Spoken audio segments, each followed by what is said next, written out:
Sing, won't you sing with me? Leave everything for me. Stay the night. Oh, miss your flight. Walk through the rain with me. Get soaked to the skin, feel free. Shut the world out. Let's hang out. Oh, I used to see in colors, now it's gray. Till I met you at the concert the other day. The whole room lit up with warm, sunny rays. Tonight we'll turn minutes into days.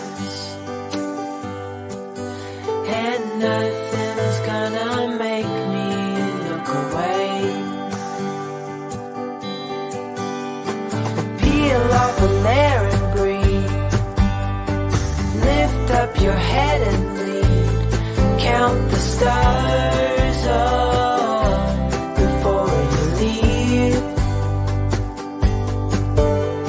Save a kiss for me, please. Try to reminisce over me. Know that I will cherish your memory. Oh, I used to see in colors, now it's gray. Till I met you at the concert the other day. The whole room lit up with warm, sunny rays. Tonight we'll turn minutes into days. And nothing's gonna make me look away.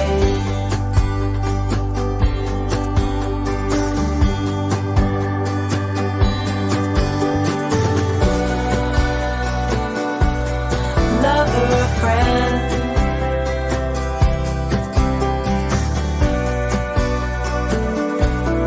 real or pretend, however we end. Tonight we'll turn minutes into days. Tonight we'll turn minutes, however we end.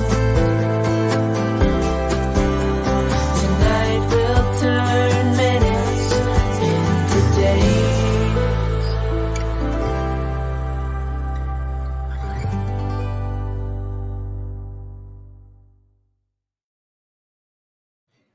Boa noite, sejam mais uma vez muito bem-vindos aqui a essa nossa transmissão sobre a psicanálise, aqui nas nossas quartas-feiras psicanalíticas.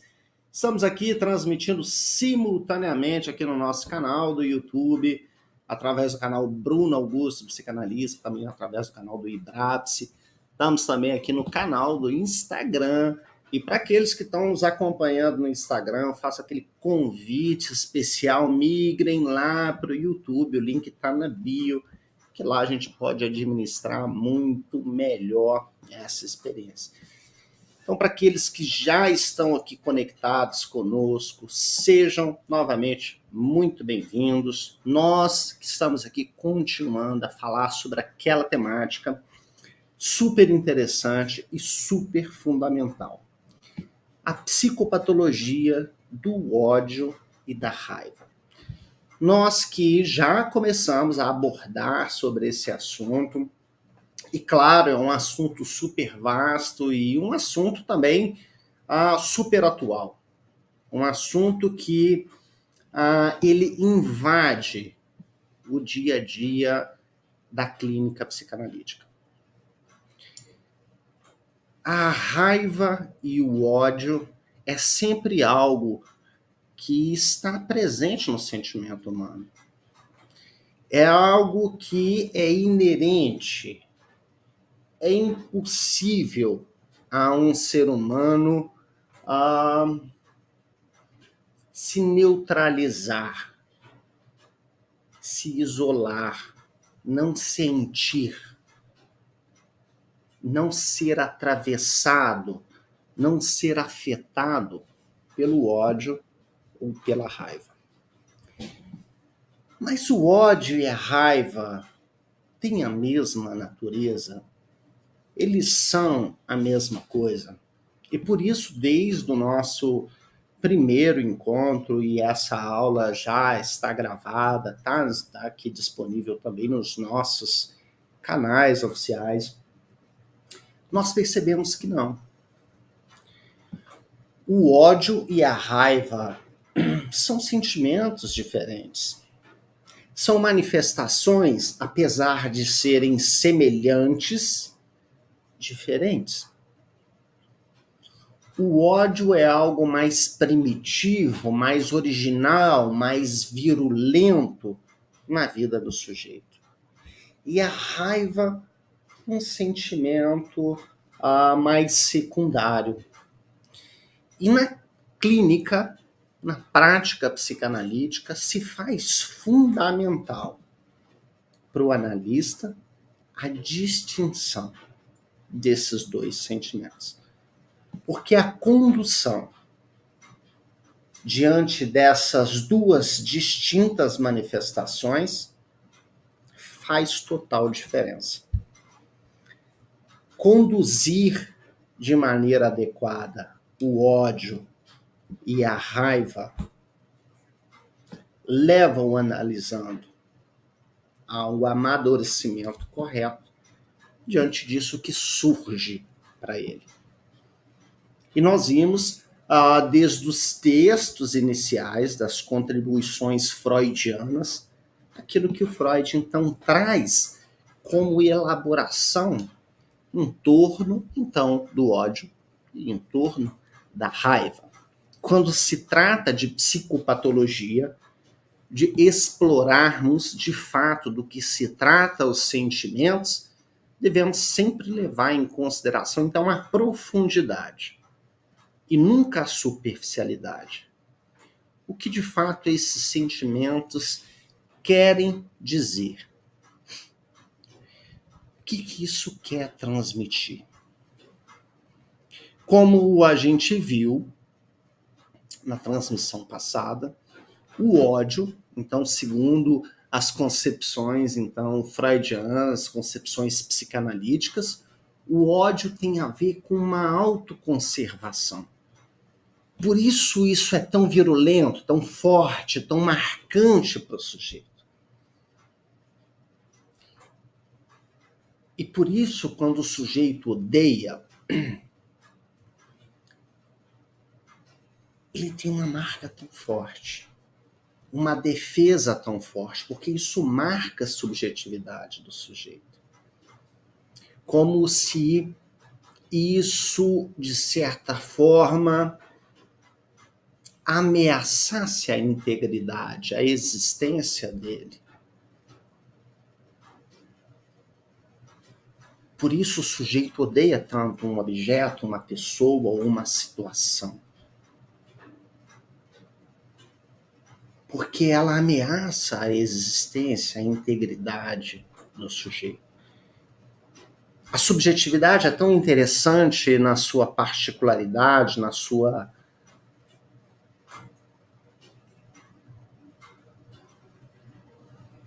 coisa única,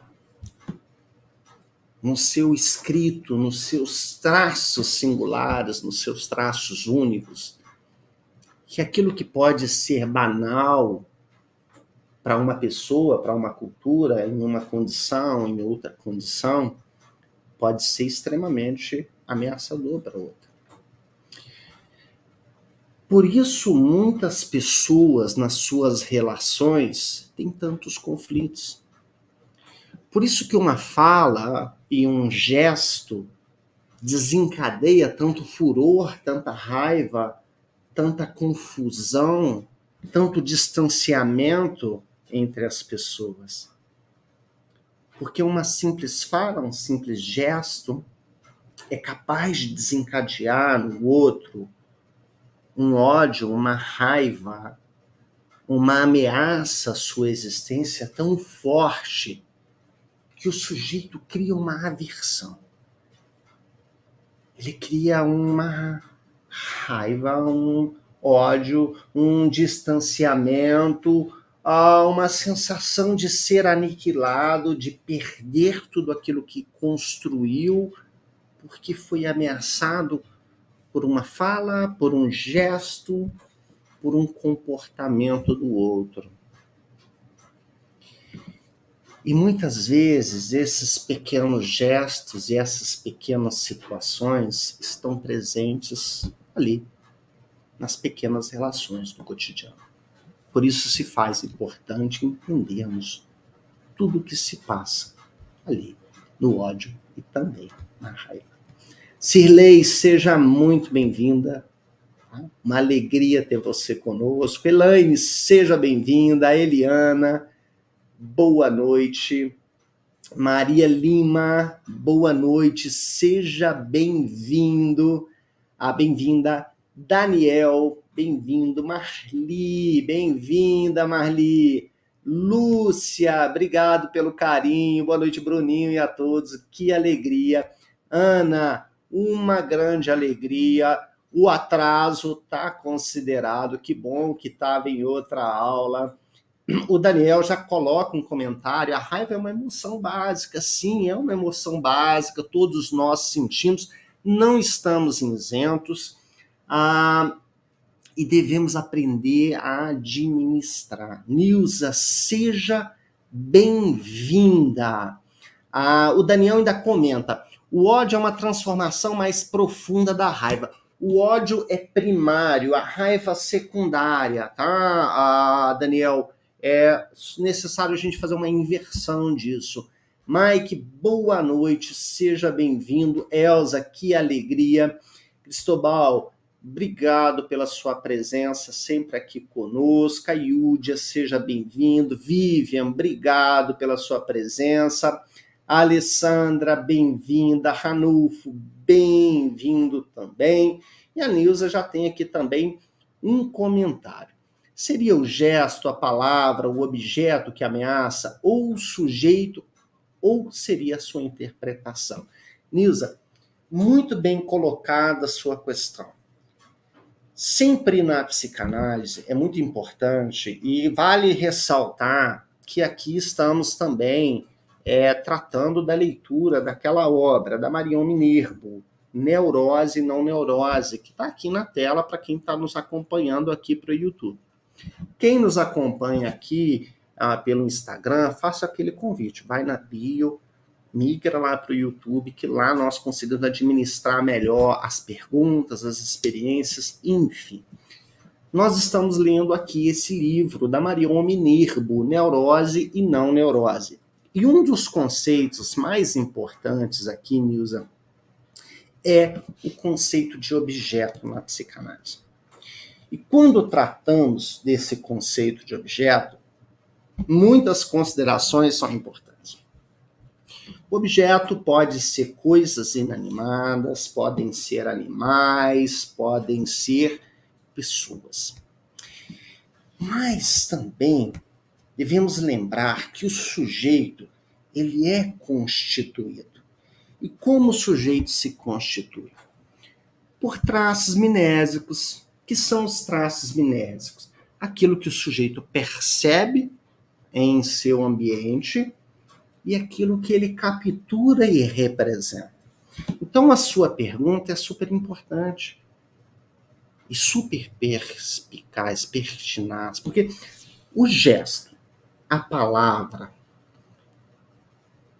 e o objeto podem, de fato, ameaçar ou não. E, às vezes, a ameaça é real ou psíquica. E isso é super interessante e devemos levar em consideração. Porque, às vezes, é o sujeito que se sente ameaçado diante das situações. E isso deve ser levado em consideração. Por isso, aquele termo na psicanálise, realidade psíquica, deve ser super considerado. A realidade psíquica do sujeito. Porque para o sujeito aquilo é real. Para o sujeito aquilo faz total sentido. Para o fóbico, uma barata, que para outras pessoas pode ser um animal indefeso, que não vai matar, devorar, ameaçar, a comer o sujeito, não ameaça o sujeito de forma alguma, mas para o fóbico e sua representação, na realidade psíquica dele, aquilo ameaça. Então devemos sempre considerar isso.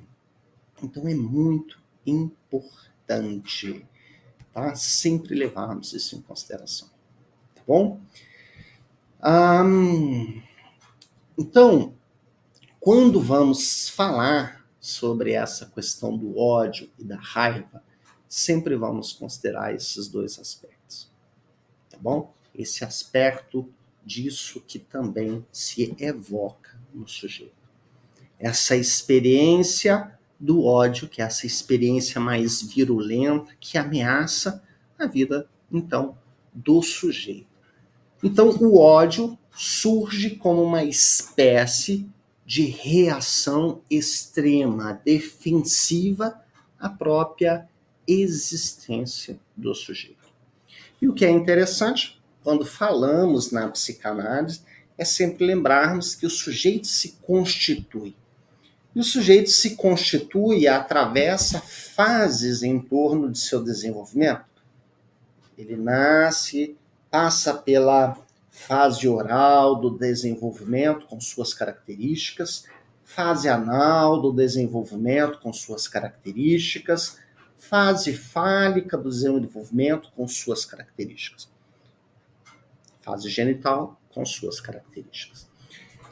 Cada uma dessas fases tem as suas particularidades e causa no sujeito, ao longo dessa constituição, então, fixações ou posições subjetivas, e que nós vamos abordar aqui, o ódio na raiva. O ódio, então, na posição subjetiva oral. Quais são as características de quem tem uma fixação na posição subjetiva oral? São aquelas pessoas que sempre têm ali alguma coisa em torno da oralidade, pessoas que têm tendência a roer unhas, a comer, a fumar, a falar, a desenvolver sempre alguma coisa em torno da oralidade. Pessoas que sempre têm a sensação do desamparo. Então, na final da última aula, nós vimos algumas situações em torno, então, do ódio na posição subjetiva oral. Como que essas pessoas nunca se sentem absolutamente amparadas por experiências que elas passam e atravessam ali na fase oral do seu desenvolvimento, naquela relação primordial mãe-bebê. Então, o sujeito, ele espera que o outro sempre ampare, sempre ofereça para ela alguma coisa, algum amparo, sempre faça para ela esse papel. E quando o sujeito, de certa forma, não oferece esse lugar e ameaça, de certa forma, não amparando, não oferecendo essa proteção, surge, então, o ódio. Por quê? Porque ameaça a integridade do ego dessa pessoa, desencadeando, então, uma angústia contra esse objeto ou contra essa pessoa. Vimos um exemplo, por exemplo, daquela mulher que ficou ali extremamente angustiada quando o marido ficou desempregado. E ela falou, e agora? Como é que eu vou me virar? Ela não estava preocupada com o marido desempregado, com as contas a pagar, ela estava preocupada com a integridade ou com a existência dela. E agora, o que eu vou fazer? Como é que eu vou existir diante desse cenário? e aí surge o ódio. E, claro, todas as decorrências que isso desencadeia também nas relações. A ameaça ao ego dessa mulher era muito maior do que a ameaça exterior, a ameaça real da perda do emprego, das preocupações financeiras e assim por diante.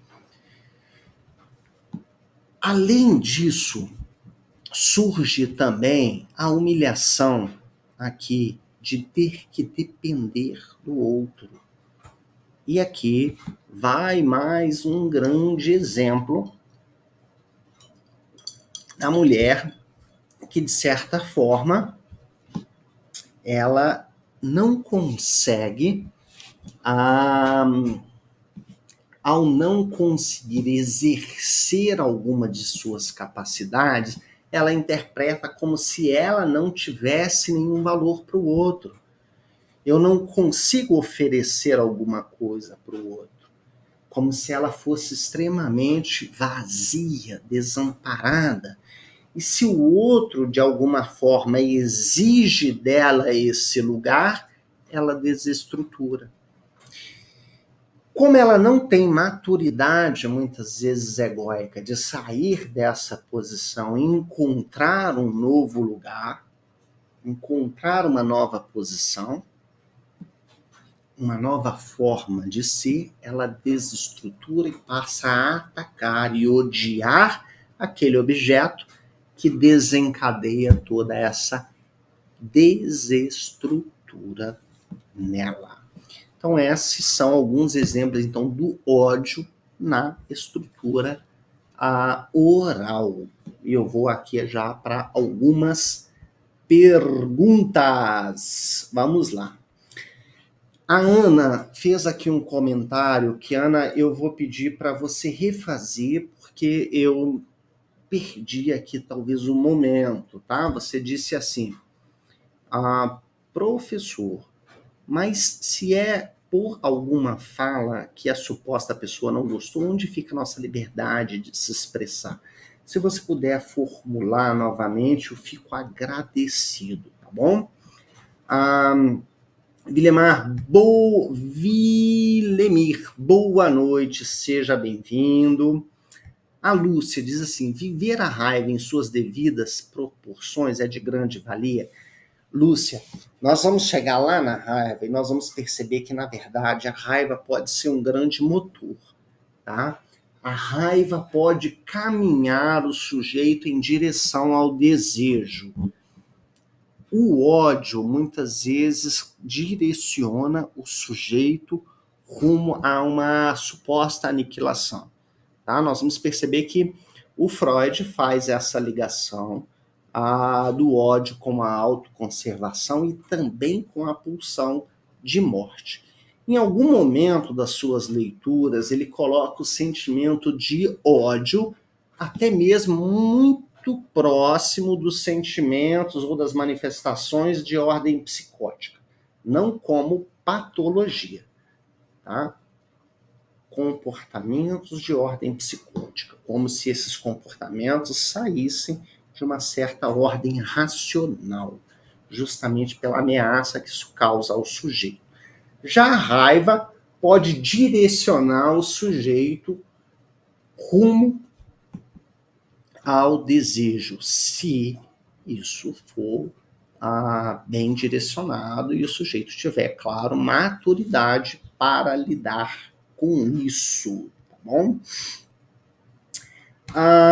O Cristobal, essa realidade psíquica pode ser oriunda de crenças ou fruto apenas da imaginação?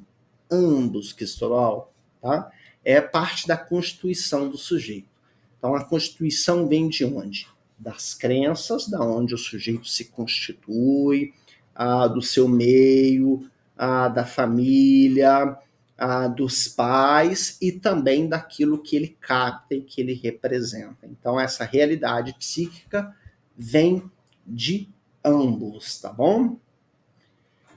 Ok, Elza, vamos lá. Bruno, podemos afirmar que por trás da raiva, ódio, sempre tem uma ameaça ou mesmo uma lembrança inconsciente de alguma ameaça? Sim, sempre tem. Tá?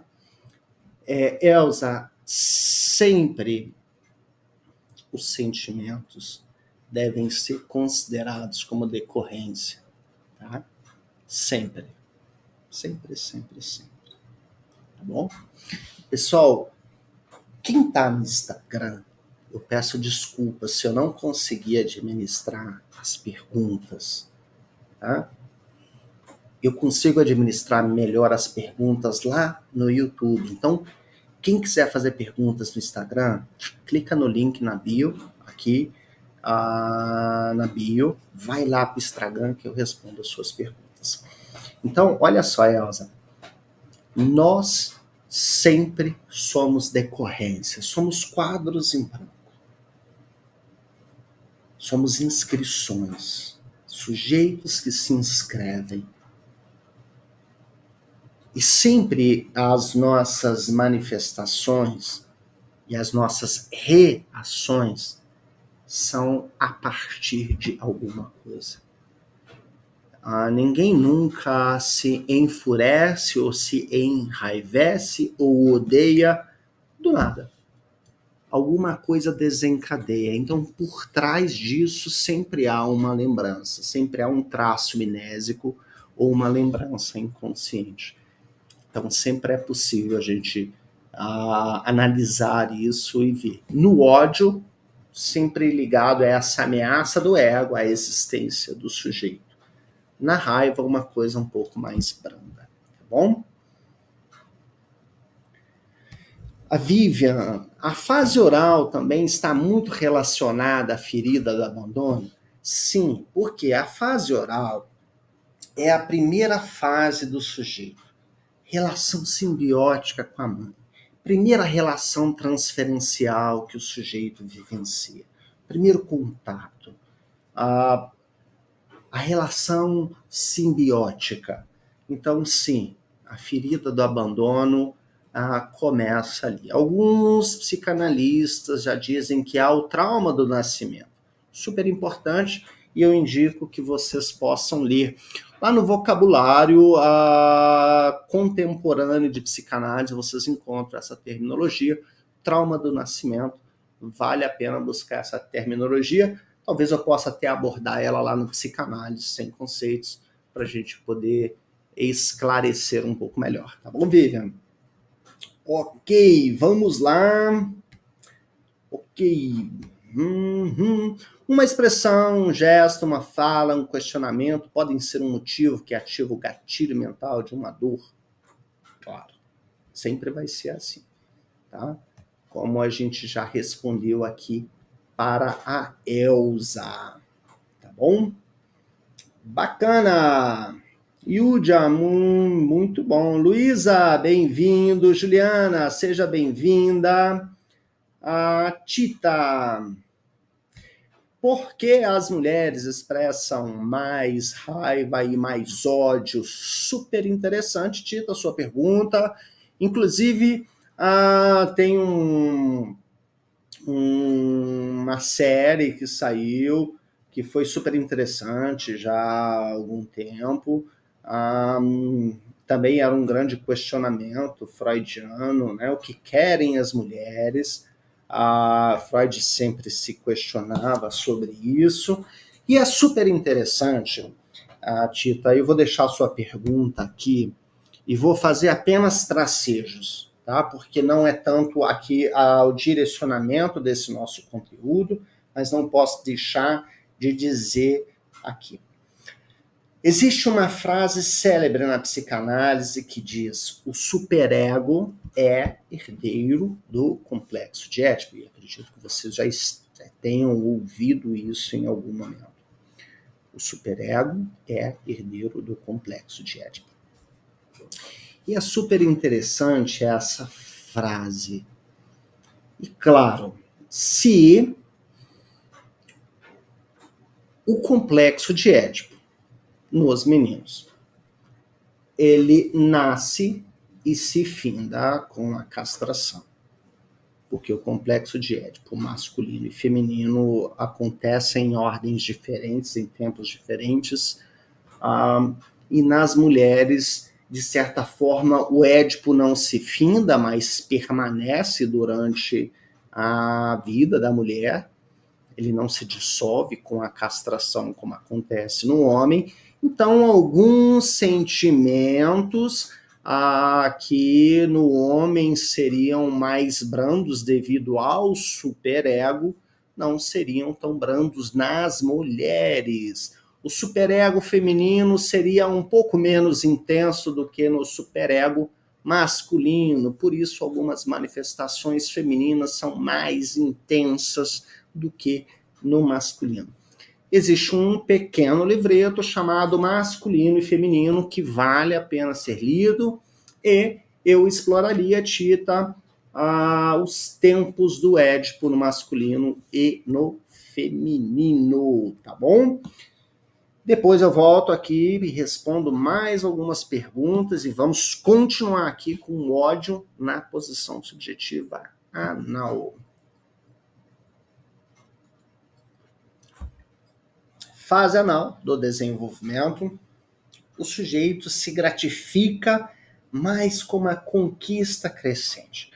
A criança aprende a lidar e a dominar o seu corpo, a dominar o ambiente, marcada na criança pelo desenvolvimento e controle esfincteriano. Controla o xixi e o cocô, que não sai mais inesperadamente.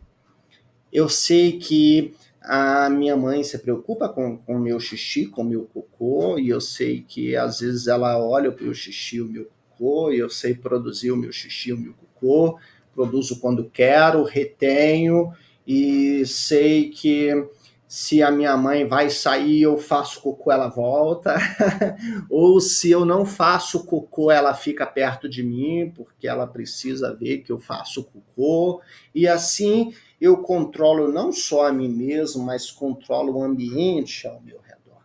E a criança, subjetivamente, aprende a dominar não só o próprio corpo, o próprio esfíncter, mas também o meio onde ela vive.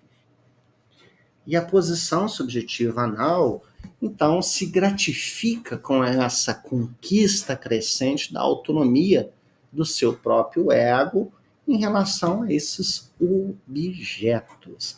E existe esse prazer, então, em controlar, em perceber que existe, então, um grau de poder, de controle e também de autonomia nessas relações. Mas existe também um grau de uma certa agressividade em relação a esses objetos.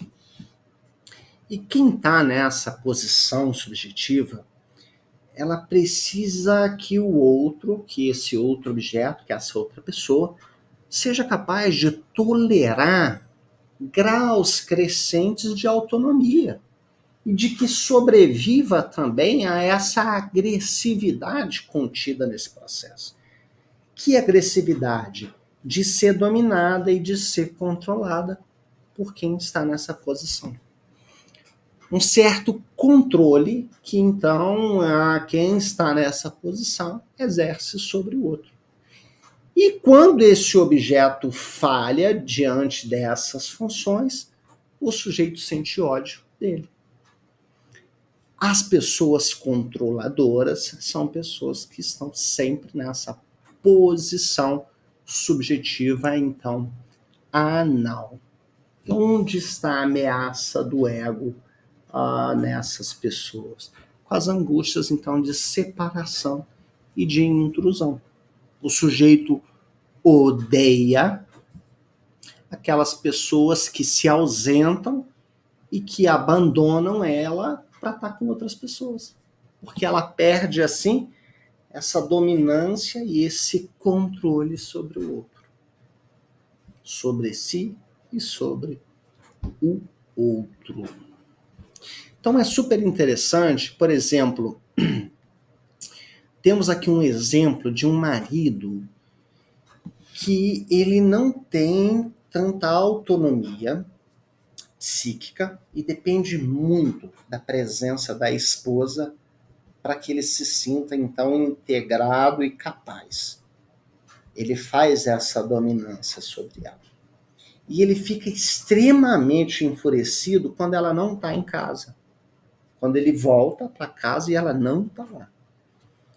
Ele não chega a ter consciência de que a solidão da casa vazia produz para ele uma certa angústia, porque não tem algum objeto que contenha agressividade ou que possibilite para ele uma certa dominância.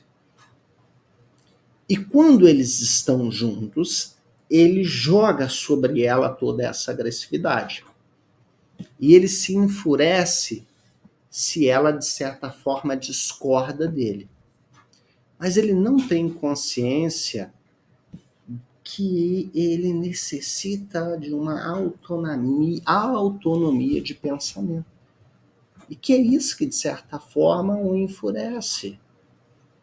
É uma fúria narcísica. Quando ela não concorda com ele, quando ele não a domina, de certa forma, isso gera um ódio nele. Porque é como se essa maneira de existir rompesse. E ele não sabe, então, existir de uma outra maneira. O ódio surge. E faz com que toda essa relação seja extremamente balançada. Balançada. Porque evidencia para ele que ele depende extremamente daquela mulher. Ele não quer que isso seja evidenciado. Porque ele controla, ele domina. E se ela não está presente, e se ele não tem quem domina, quem ele deposita a agressividade, ele não tem existência. E quando ela chega, ele, dominado por todo esse ódio, debruça sobre ela toda a sua agressividade. Sentimentos dicotômicos, avessos, mal compreendidos por ele. E ele reage com ódio, porque o que acontece? A ausência dela provoca nele essa angústia de intrusão. Estão percebendo como existem situações do próprio cotidiano que ditam muito mais sobre a existência do sujeito? Como que existem por trás de situações do cotidiano muito mais explicações e fundamentos do que a gente imagina? Então temos aqui um exemplo de uma pessoa aqui na posição subjetiva fálica. E aquela pessoa também de uma ameaça ao próprio self. A humilhação, então, do ser submetido. O sujeito que odeia o objeto que humilha, mantendo sempre, então, sim, uma posição passiva, submetida ao controle e desejo, impossibilitado de afirmar um desejo próprio. Nessa mesma relação, se essa esposa expressa um desejo, por mínimo que esse desejo seja, e faz alguma proposta que envolva o casal, a resposta automática e enfurecida do marido não. Mesmo que isso possa ser bacana, prazeroso, legal para ele, não. E ela percebe que ele nem chega nem sequer a pensar sobre esse assunto, sobre o que ela disse, mas a resposta é não. E ele fica enraivecido. A natureza dessa resposta indica que a proposta que ela fez foi vivida como uma ameaça ao self dele.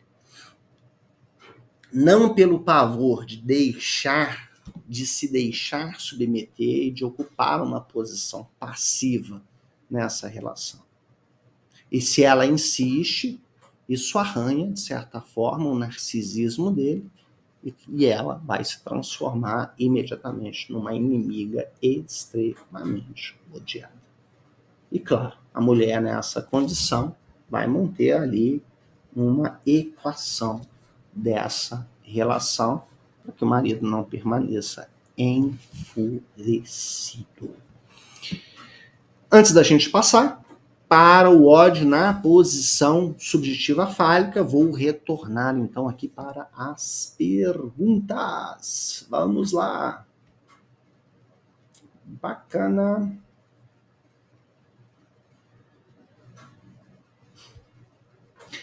A raiva seria uma pulsão de vida? Pergunta a Vivian. Poderíamos considerar a raiva assim como uma espécie de pulsão de vida, porque ela pode mover o sujeito em direção a, tá? Mas o conceito de pulsão de vida, Vivi, ele está bem para além disso, tá bom?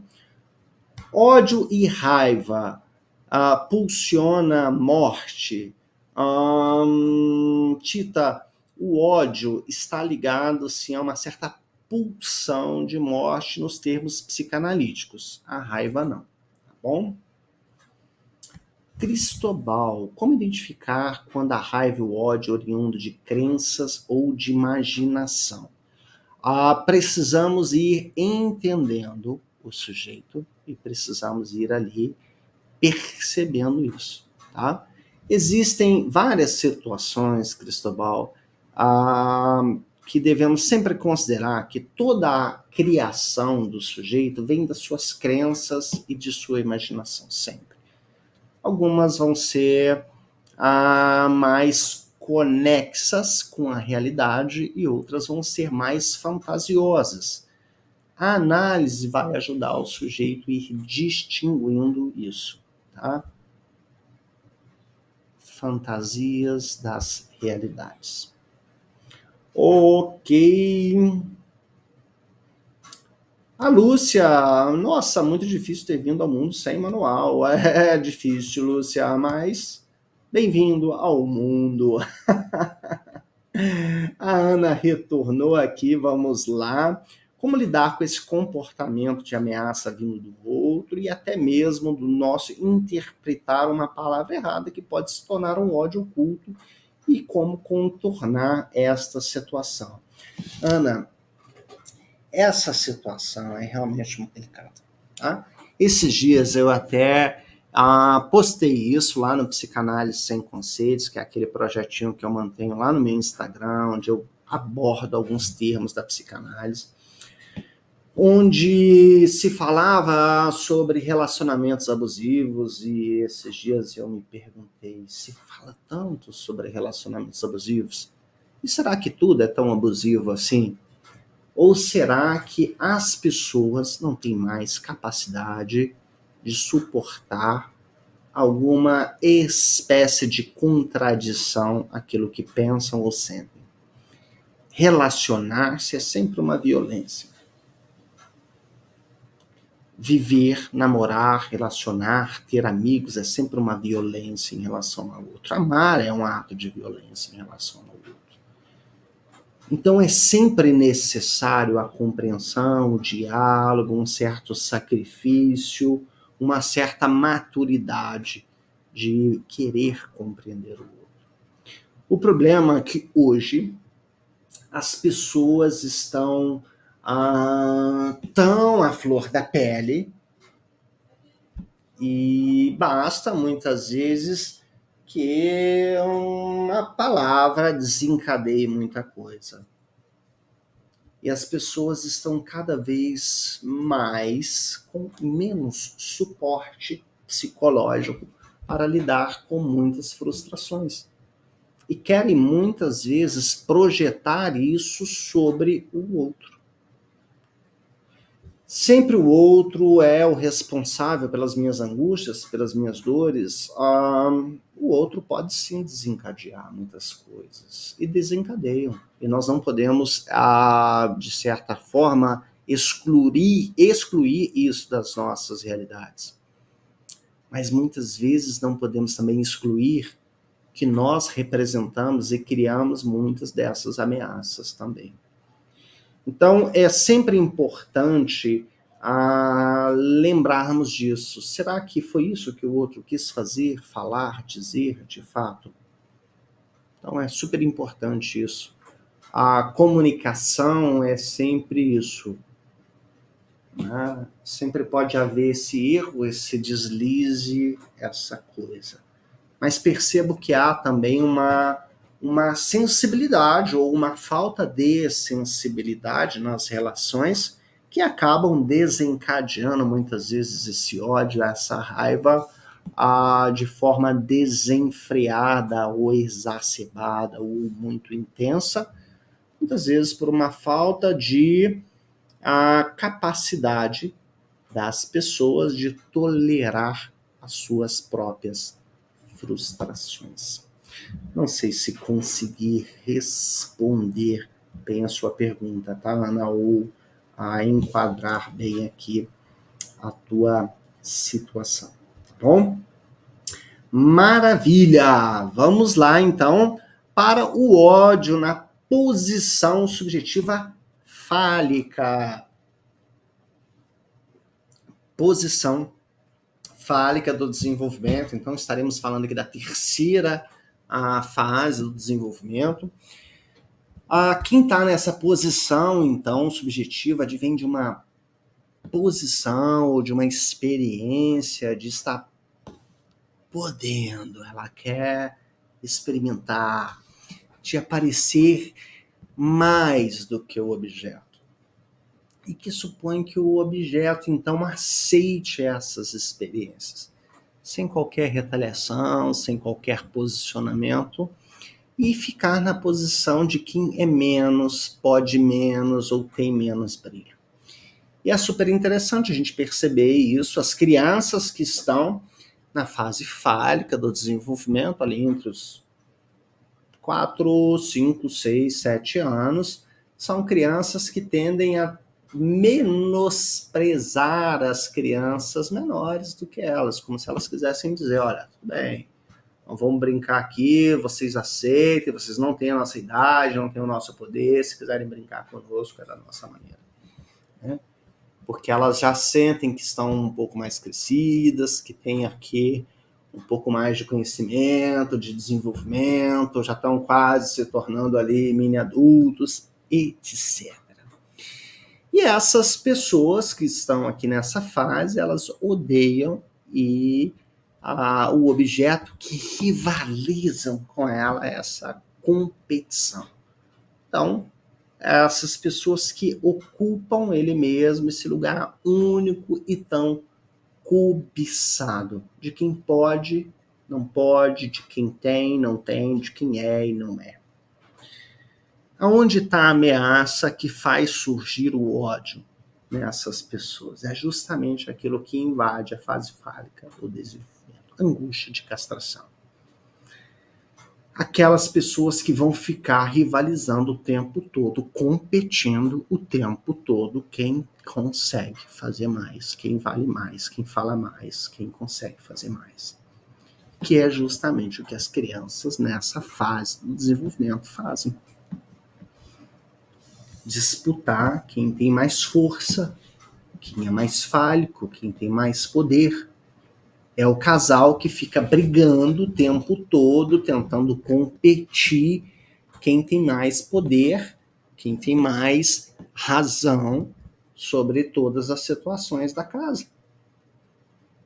Não para o carro aqui, tem que parar o carro ali. Não dirige desse jeito, dirige desse jeito. Você está atrasada. Eu tenho mais direito sobre o meu filho, você não tem direito. Compra isso, não compra aquilo. Você gasta muito, eu administro melhor o dinheiro. Ficam ali naquela extrema competição. Ficam brigando o tempo todo com unhas e dentes. Pessoas que estão, então, nessa posição e odeiam virulamente quem tiram eles desse lugar de poder. Porque tirar essa pessoa ameaça esse lugar de poder, castra elas, corta a existência delas, faz inverter as posições, coloca ela numa situação passiva, E essas retaliações fazem com que essa pessoa tenha que viver com um mínimo de uma potência fálica, que é o que ela não deseja.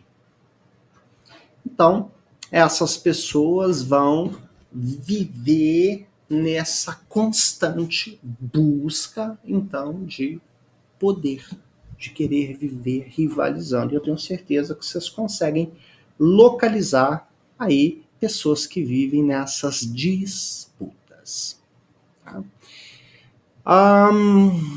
Existem aqui vários outros exemplos. Por exemplo, um marido que odeia a esposa, que despreza a sua potência fálica, levando a envergonhar de si mesmo. Por exemplo, a mulher que ridiculariza constantemente o marido porque ele ganha pouco, porque tem opiniões obtusas, porque não é um bom amante, não é bom de cama, pior ainda se for diante lá dos seus amigos ou de uma plateia.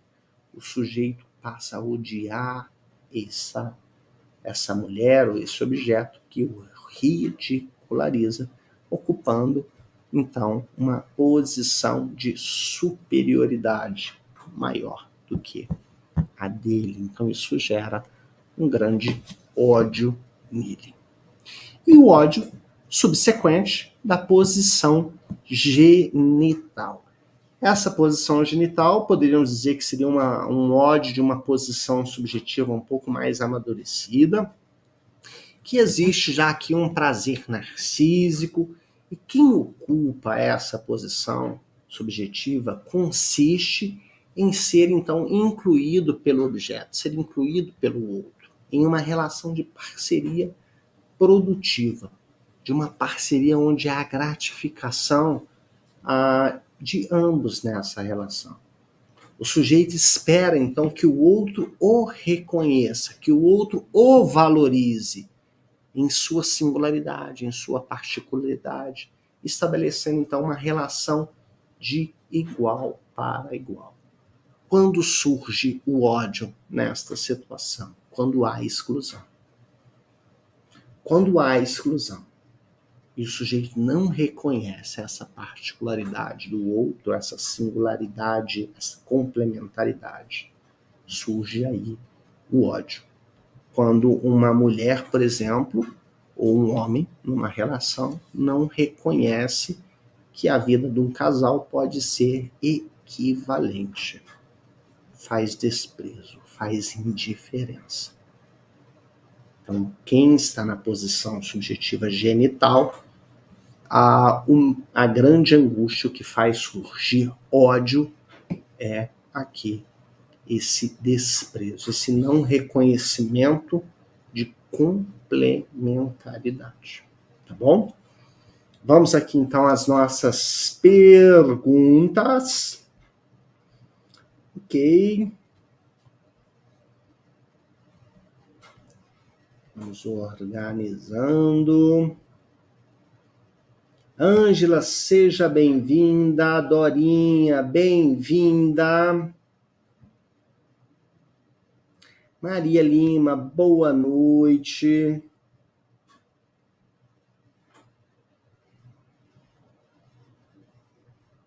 Fernanda Cristina, gostaria de falar sobre tais conceitos, raiva e ódio, na neurose e na psicose, indo mais além. O perverso teria tais sentimentos? Fernanda, em todas as estruturas têm esses sentimentos, tá? Todos vão ter o ódio e a raiva, independente da estrutura, na neurose, na psicose ou na perversão, tá? O perverso não é esse sujeito isento, tá? Ele também sente raiva. Existe um exemplo muito bacana, que é o homem da capa preta, Fernanda. É um homem que, de certa forma, e esse exemplo é um exemplo que traz o ódio, tá? É um homem que vai para uma praça com uma capa preta e ele via suas vítimas ali sentadas nos bancos, né? E ele ia com uma capa preta, só com uma capa preta, e ficava com o pênis ereto. E se aproximava de algumas mulheres que eram suas vítimas, e ao se aproximar dela, abria a capa e estava ali com o pênis ereto, e as mulheres olhavam, se espantavam e saíam espantadas com aquele homem que mostrava o pênis ereto para elas. Quando ele escolhe uma determinada vítima e ele faz o teu movimento ali quase que ritualístico, ele abre a capa, tá com o pênis ereto, a mulher olha pro pênis dele e fala: nossa, que pinto pequeno, feio.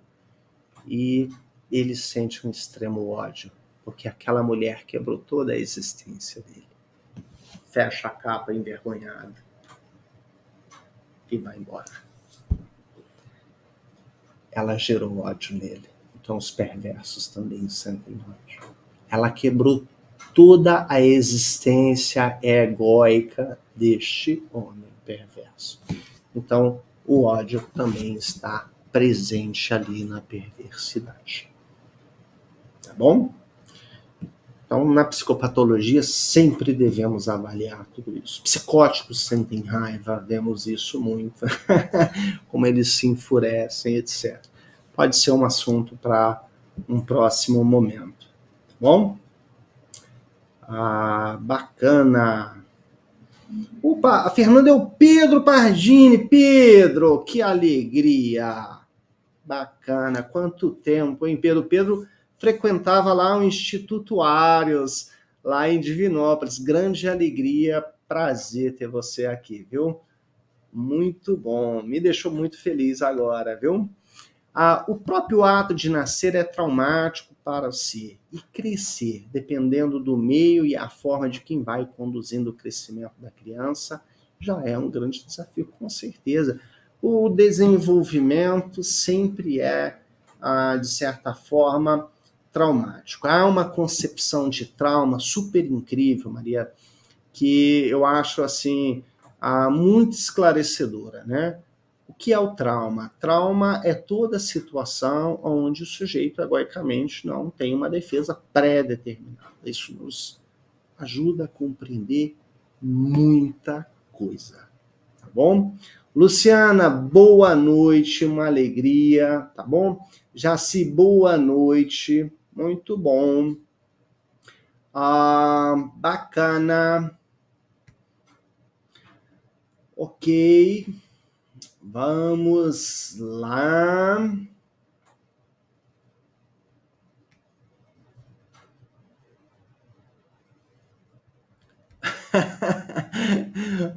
O Marco diz: se o Bruce Banner fazer análise, ele consegue controlar o Hulk mais facilmente? Talvez.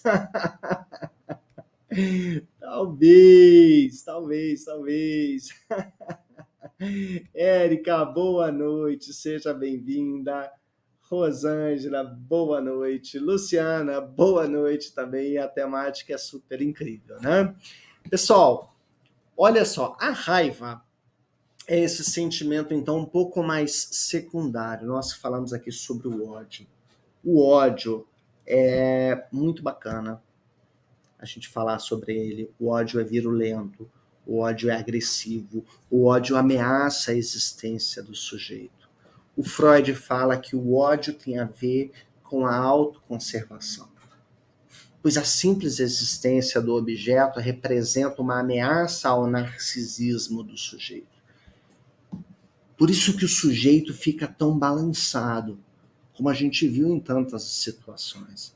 Por isso há tantas brigas, tantos conflitos entre as pessoas, entre os casais, nas relações entre as famílias, entre os pais, em todas as relações de uma forma geral. A raiva é um sentimento que não causa uma ameaça tão forte quanto o ódio. O ódio apresenta essa face mais virulenta. E a raiva, ela tem um lado um pouco mais positivo, porque ela pode levar o sujeito a ir atrás daquilo que ele deseja. Porque não é necessário para o sujeito aniquilar aquele objeto. embora isso possa também acontecer. A vida sem prazer, ela é uma vida sem graça. E talvez até mesmo sem sentido, mas é possível. E por isso a raiva é menos virulenta.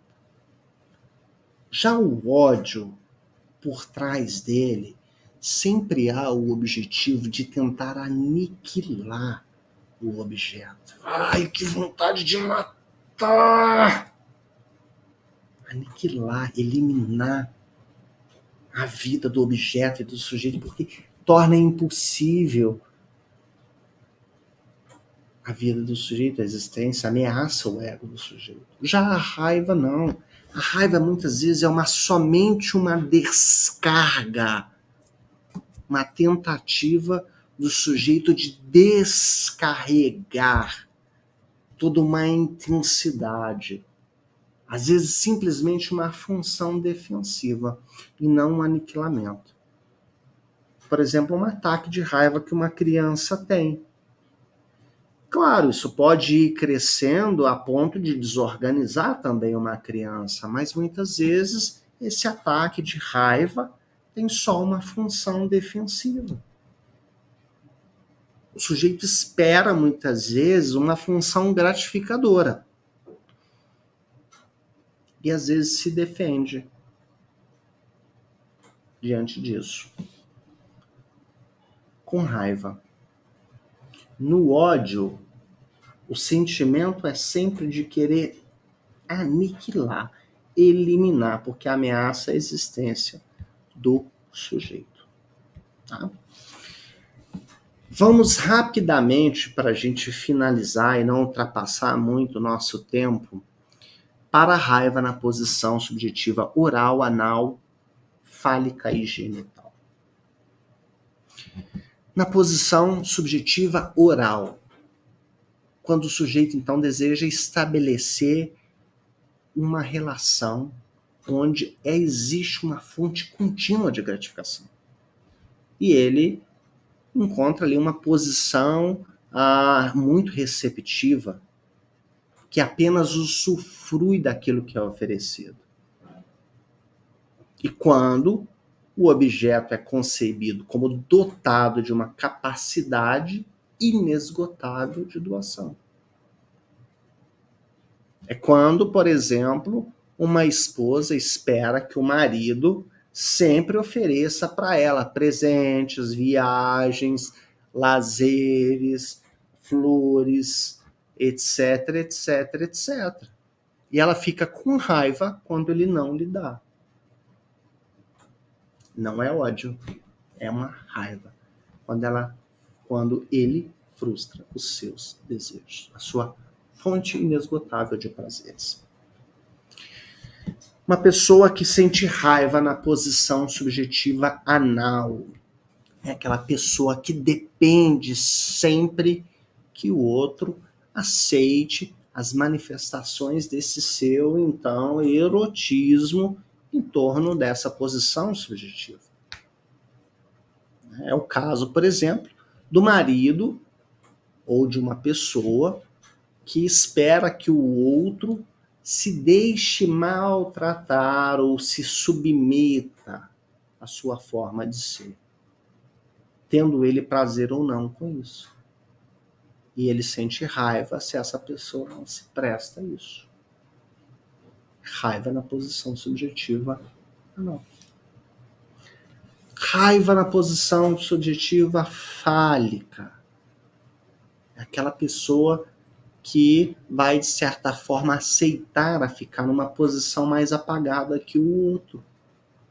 E contribui para que o outro sempre esteja em evidência, que o outro seja sempre quem possa brilhar, quem possa ser admirado.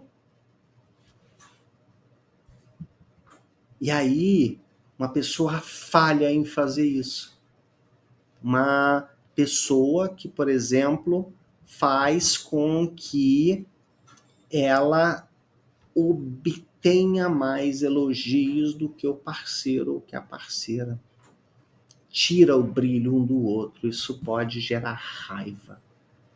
Não ódio, mas gera raiva um do outro. E, claro, a raiva na posição subjetiva genital, quando, por exemplo, a pessoa não é capaz de incluir o outro nessa sua dinâmica, de tornar o outro ali inclusivo nos seus prazeres. Ele tem raiva da pessoa que recusa aquele prazer que ela é capaz de oferecer. Mas isso não ameaça a sua existência. Então, o ódio e a raiva são manifestações extremamente distintas.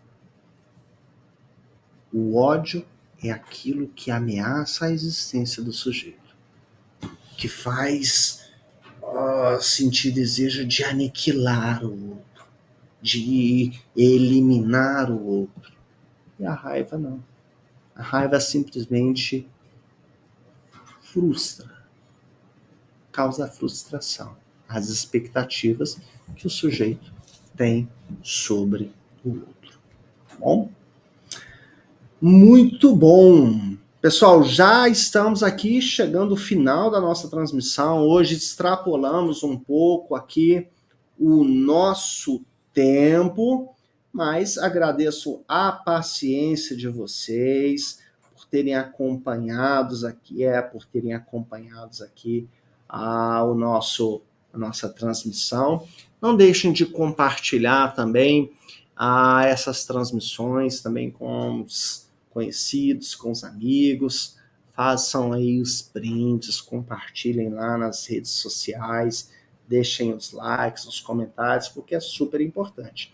E não se esqueçam, semana que vem, quarta-feira, 20 horas, nós estamos aqui novamente, continuando falando sobre as neuroses, mas com uma outra temática que eu vou anunciar logo em breve. E vão lá nas nossas redes sociais, vai lá no canal do Ibraps, no meu canal, Bruno Augusto Psicanalista, curte as nossas redes sociais, @Ibraps, @PsiBrunoAugusto, conheça lá todas as nossas transmissões, conheça lá o Psicanálise Sem Conceitos e etc.